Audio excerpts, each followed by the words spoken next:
Morning everybody. Today we are going to be doing brakes on a Subaru Crosstrek 2013 front and back using a total of 5 tools and 3 sockets. So I've set the camera up, and what we're going to start by doing is taking apart the front brakes. So what we're going to be looking at, I'm going to place the camera behind as I do it, is we have these slider bolts and then we have these caliper bracket bolts right here that are going to have to come apart.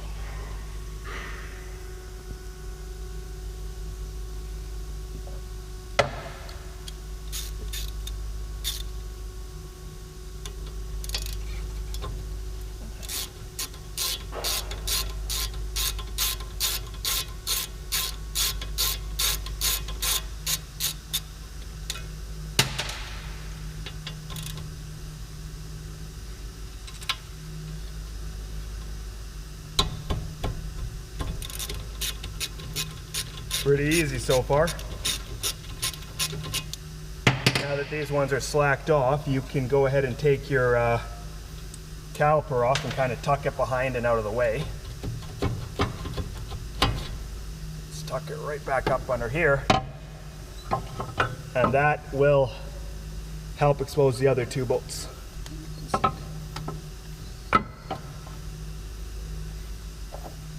The bolts back here are 17 mil. They should be on there fairly tight, so we're going to use a box wrench and just give her a tap with this hammer.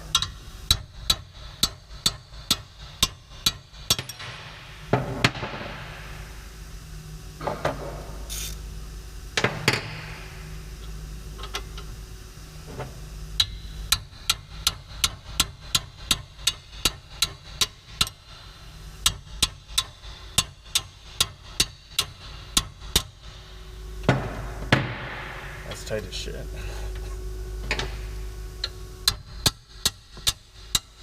That's a little more like her. Bring her off.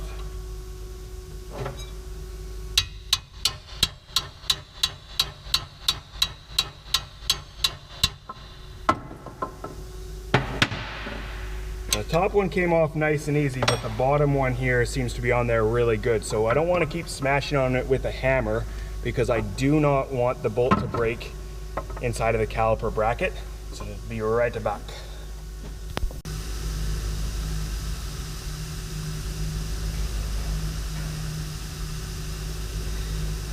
All right. Okay guys, and we're back. So I know I said 5 tools, 3 sockets, but sometimes you need a little bit of a settling and a good air tool. However, we'll get the rest of this job done here pretty quick. It's unlikely you're going to run into that much trouble when you're doing your own, but I was just a little bit worried at first on that one. So we're going to get this bracket off and get moving.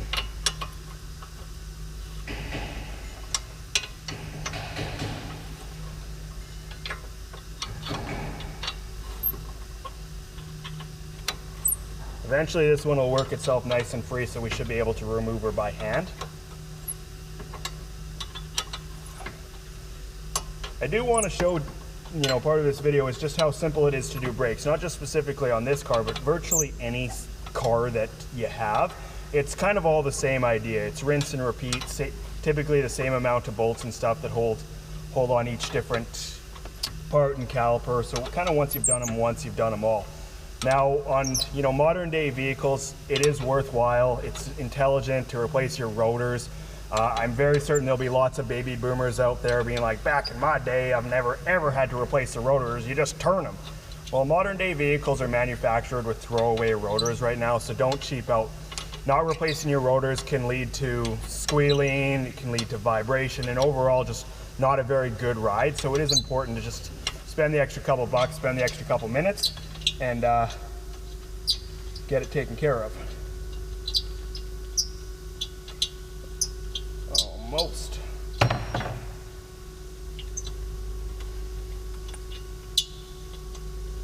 Come on, you guy.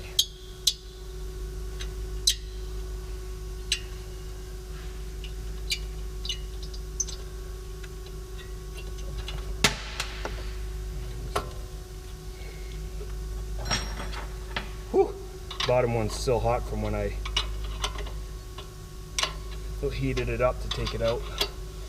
It's kind of important to me not to break the thing because my wife needs to go to work tomorrow and she wouldn't be pumped not having her car for a day or two because I snapped the bolts.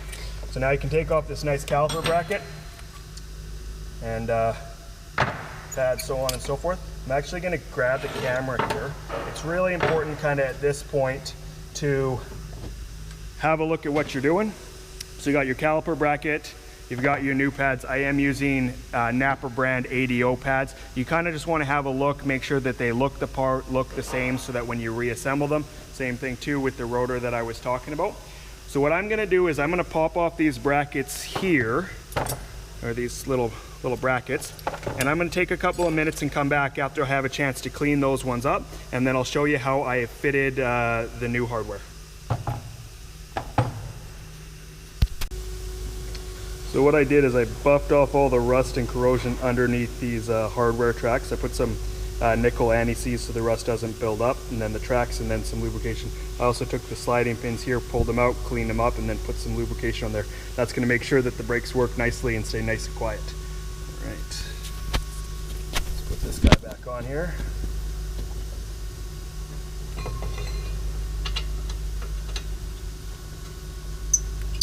Oh, these bolts are so fucked.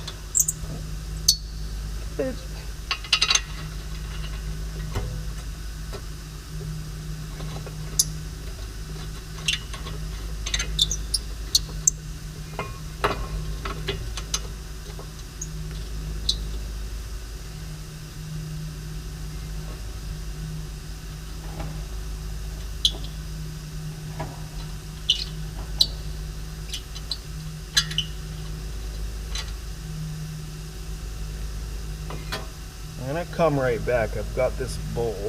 This is probably the one that came off the bottom. It's still hot. You can see that it's kind of rusted and maybe even chewed up a little bit at the bottom. So I'm gonna see if I can clean that up so it threads in better. I'll get right back to you.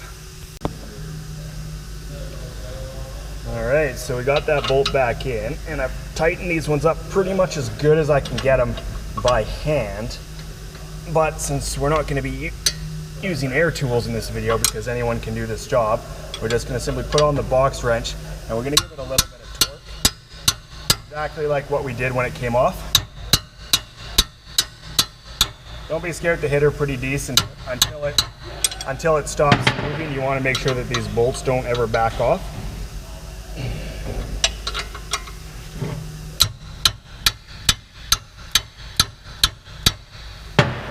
Perfect. So that one's on there. I'm gonna switch the camera location, kind of right over here.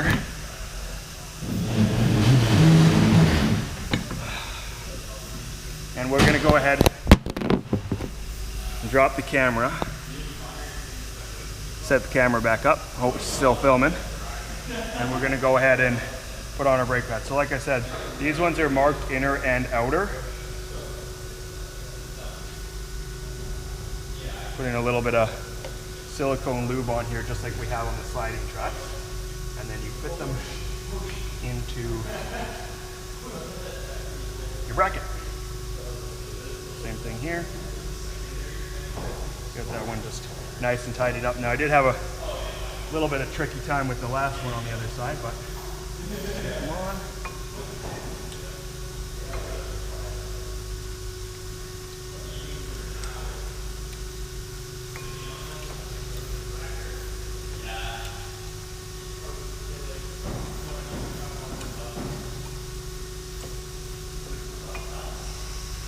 Just like that. Now we had this caliper piston. We got to compress it. So there's a couple of different ways that we're going to do this, but I'm going to use the big old C-clamp here and one of the old brake pads. You just simply kind of put that one on there. Hoping you can see that. Good. Kind of open it up. Put it on here, and essentially you're just going to be compressing it so that the new hardware can fit into it.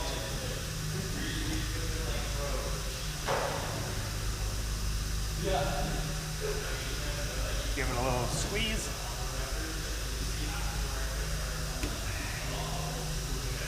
Now this one has 2 pistons, so it's not going back equally. So we're going to make sure that we get both of them back. Essentially, as you press the pistons back, the brake fluid kind of goes back up through the system. We're almost there. So that might be okay.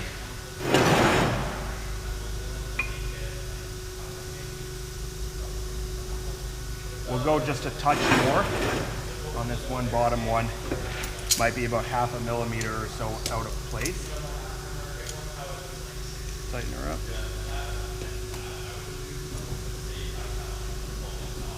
All right, so that's back. Now I do like to, once again, take a little bit of lubrication, kind of ring them around the caliper pistons and behind where your contact points are for your outside pad. Now you want to make sure that your brake hose isn't kinked up at all, because that can lead to a spongy pedal, loss of braking force. And you just slide her back on.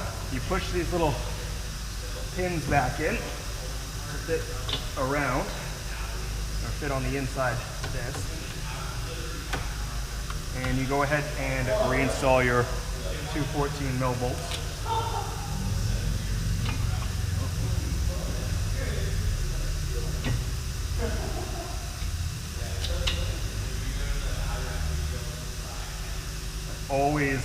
Always fit them in finger tight first, because the last thing you want to do is try to just hammer them on there and cross thread them.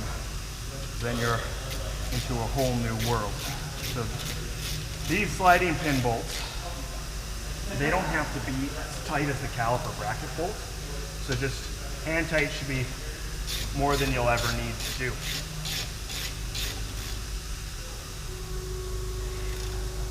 Just like that.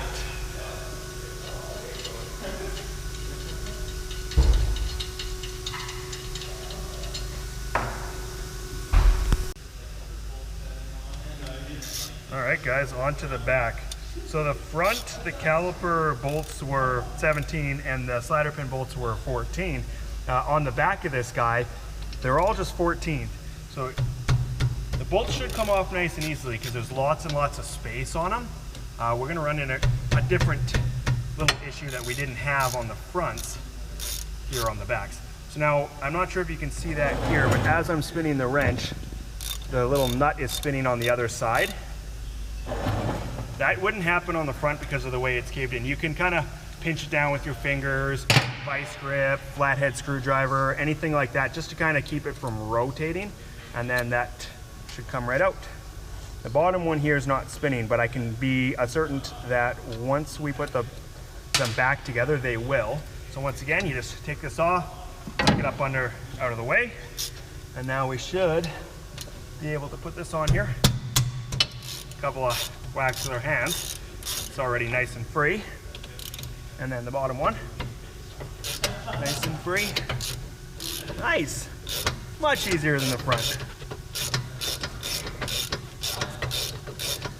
It's nice to know that I actually do need brakes on the back. The pads are getting low a little bit, because I was under the impression I didn't need them, but I got a good deal on all of the parts, so I thought that we may as well just get her done, because the rusty rotors were driving me mad when I would look at my car.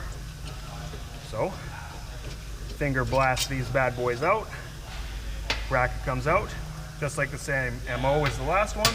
We're gonna switch the camera around, and this is what I said when it gets a little bit tricky.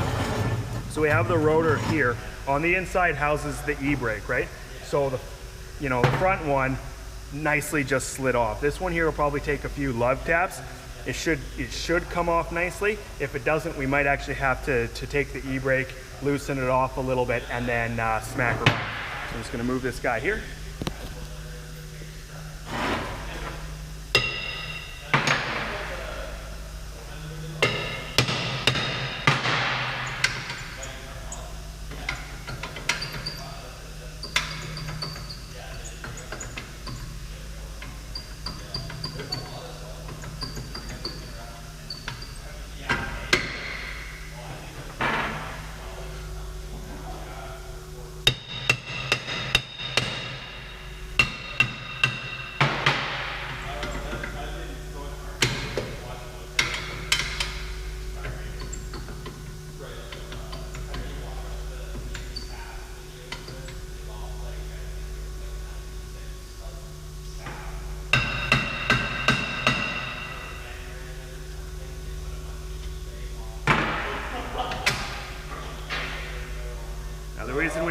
take good care of this is the e-brake shoes sit on the inside of this and it can build up a little bit of a rust ridge on there.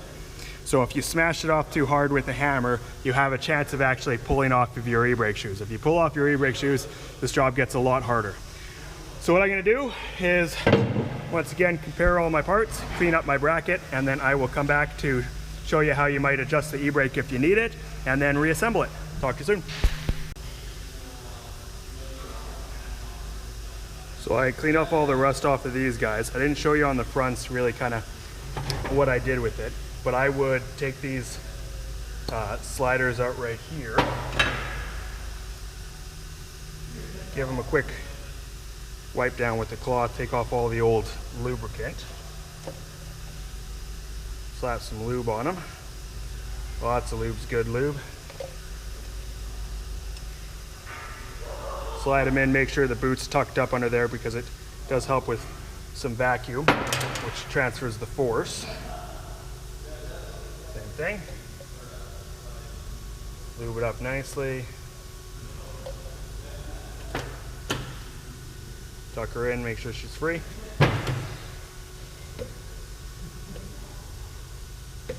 A little bit of that nickel anti-seize. I kind of start from the inside and work my way out so it spreads nicer. And then you have less of a chance of getting some of the new stuff on the rotor when you take it out for your first drive.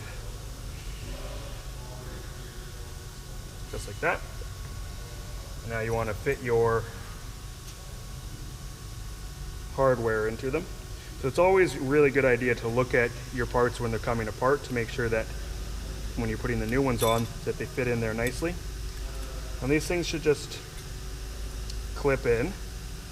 They're designed to sit there and fit in nicely. And you'll hear a little click click when she goes in. Same thing too with this guy. Click, click. That one's backwards. There we go. Click. Just like that. And then a little bit of this lube right here. I always go from the inside out. Make it nice and smooth. Once again, don't be a baby boomer. Lube them up nicely. It'll help you in the long run.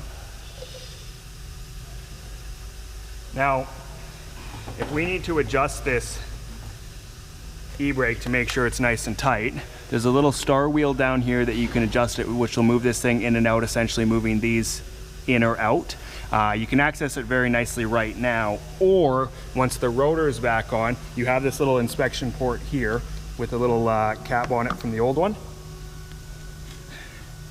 And you can just pop that off without having to disassemble your brakes. And then you can adjust your e-brake accordingly. So I like just to quickly put on one little lug, kind of hand tight.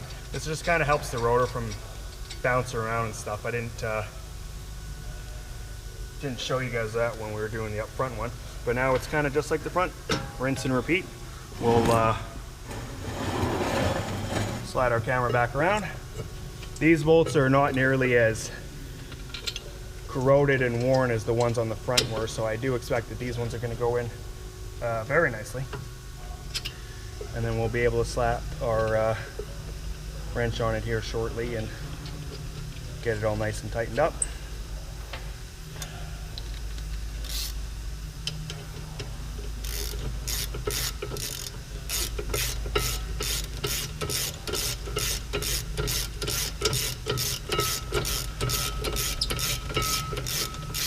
Remember, if you're not doing this with air tools, you're going to want this thing to be nice and tight. I'll come back and give another tighten on that one once I get the bottom one sunk in.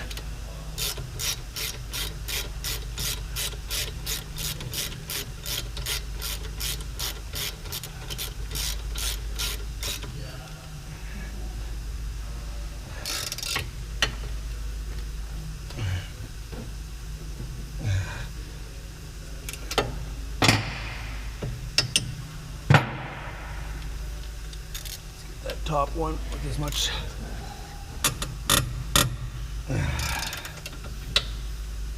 that's okay. Boom. So again, we have the inner and the outer brake pads. So I've got the outer here. Just tuck and slide right in. Got the inner. Most brake pads don't have an inner and outer, so you know, don't specifically go looking for it. These things literally say it on there. Boom, tucks in nicely. Grab that caliper, rearrange that. Our handy dandy little squeezer right here.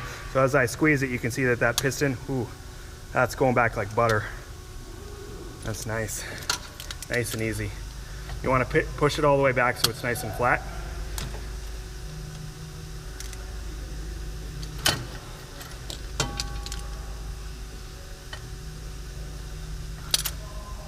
Doesn't want to go no more. Put a little bit of ring on that. I will tell you guys, I've already done the other side. And yes, I used air tools because it does make it a lot easier. Put that on there. You can see how it's kind of spinning that nut. We will have to put something on there to make sure it stops spinning. Maybe my finger will do. Maybe we'll have to go back and get that 17 mil box wrench that we had at the front. Fingers doing okay. It's nice and tight.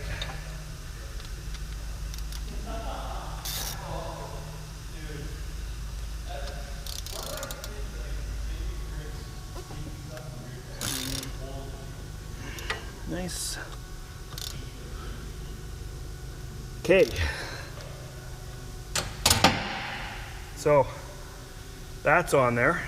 So there's a couple of things we want to do at this point, which is obviously put the remaining wheel back on it. But before we do that, and it's on my mind, we are going to open up the vehicle, go to the brake pedal, and we want to pump it a bunch of times.